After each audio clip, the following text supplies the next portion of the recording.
o time de 2012 ainda não estava tão conectado, não. Até esse momento. Sou o Thiago Franklin, aqui do canal Resenha com TF. Se você caiu por acaso neste corte, se você curtir, deixe o like e inscreva-se, porque todos os dias você encontrará cortes e entrevistas na íntegra aqui no Resenha com TF. Veja esse corte, que ele ficou bem legal. Vocês chegam naquela Olimpíada, a gente estava falando até anteriormente, bem naquele ciclo, o Brasil chega como favorito. E começa mal os Jogos Olímpicos por N fatores. E quando vem o jogo contra a Rússia, eu me lembro muito bem.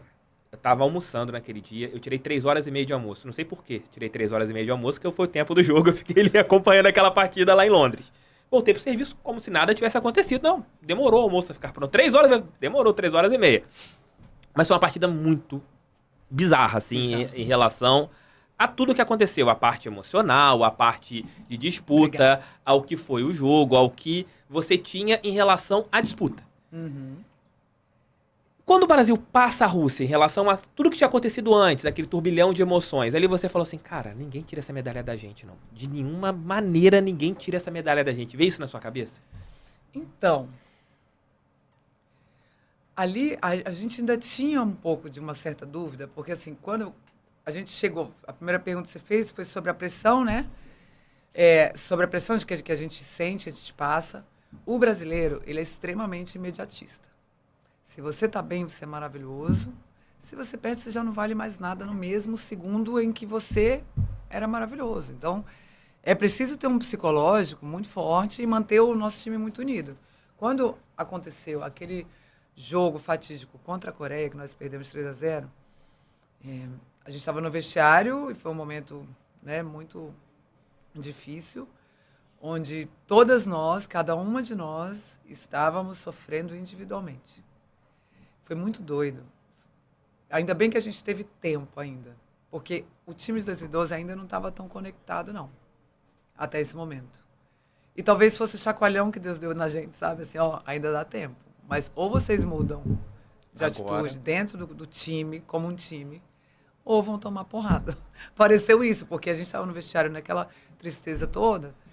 E aí a Denise, olha só como é que num grupo, como as pessoas são importantes. Não interessa se ela está fora, se está dentro, se joga muito, se joga pouco.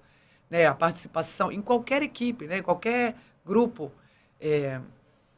como cada peça tem a sua grande importância. A Denise, ela não participou tanto, né? Até porque Thaísa, Fabzona, só as meninas, né, da geração dela, mas que já eram bem experientes e tal, mas por esse motivo. E ela, do nada, nesse momento do vestiário, foi lá e play, sem falar nada, numa música evangélica. E aí aquilo meio que foi tocando no nosso coração, e a gente foi levantando, enxugando lágrima, e foi se juntando, e de repente, quando viu, a gente estava muito junto ali no meio do vestiário, e ali rolou a conexão. Ali a gente percebeu que ninguém era mais que ninguém, que a gente precisava muito uma da outra, e que se a gente não mudasse, nosso comportamento seria muito mais difícil. E aí a gente começou a se reunir todas as noites no quarto, cada uma com a sua religião, mas juntas, falando coisas positivas. A gente... nós nos proibimos de olhar rede social, revista, jornal, tudo que tivesse, porque o Brasil estava detonando a gente. E o mundo inteiro ainda endeusava. Tinha muito medo de jogar contra a gente e tal, porque dava o valor que a gente merecia. Mas o Brasil, por a gente ter perdido para a Coreia, estava detonando. Então, a gente falou assim, vamos nos blindar, porque só a gente sabe o que a gente está passando aqui. E foi o que aconteceu. A gente se blindou completamente, né? E aí eu joguei menos em Londres do que em Pequim, mas eu também tinha a minha função. Porque em 2004, por exemplo, eu ferrei meu joelho, eu não estava lá nem para ajudar alguém. Né? E eu queria muito estar pelo menos lá para dar um suporte, uma voz encorajadora, um toque, um chacoalhão, alguma coisa, um abraço. Mas nem isso eu podia. Então, assim, ali eu entendi que não interessava isso, sabe? Eu estava ali e pronto, e obviamente eu era uma opção. Vai que dá alguma coisa. Eu tinha que ser uma opção firme, forte. Você tinha que estar preparada, qualidade eu tinha que estar 100%. E estava preparada. Mas as meninas, tanto no esporte quanto na vida, a gente tem altos e baixos, é normal. Tem momentos em que a outra vai estar melhor do que você. Momentos. Claro. Não é que não é melhor uma melhor que a outra, mas é um momento melhor. E tá tudo bem, nós somos um time, tá tudo bem. E você tem 2 medalhas olímpicas. E as duas têm 2 medalhas olímpicas. Exatamente. Então, não se trata disso, né? Tanto é que eu até comprei um pingentinho de ouro para todo mundo, um crucifixo. Lá em Londres? Lá em Londres. Pagou caro, hein? Tô pagando até hoje. Tô pagando até hoje. Aqui, ela economizou na volta em relação à classe... eu voltei o quê? De classe econômica. Aí tive que voltar de pau de arara. Não teve...